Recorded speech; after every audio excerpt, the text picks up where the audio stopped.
तुझे सगळे फोन गौरीच उचलते. हे असं का?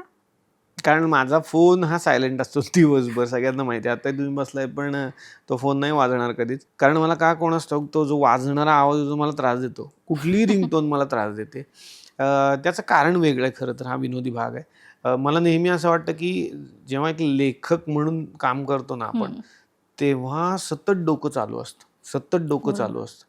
आणि त्या प्रोसेसमध्ये ना कुठलाच डिस्टर्बन्स नको असतो. म्हणजे फोन जरी वाजला तरी मग माझा कमीत कमी 10 मिनिटांचा वेळ तिकडे जाणार हे मला माहिती आहे.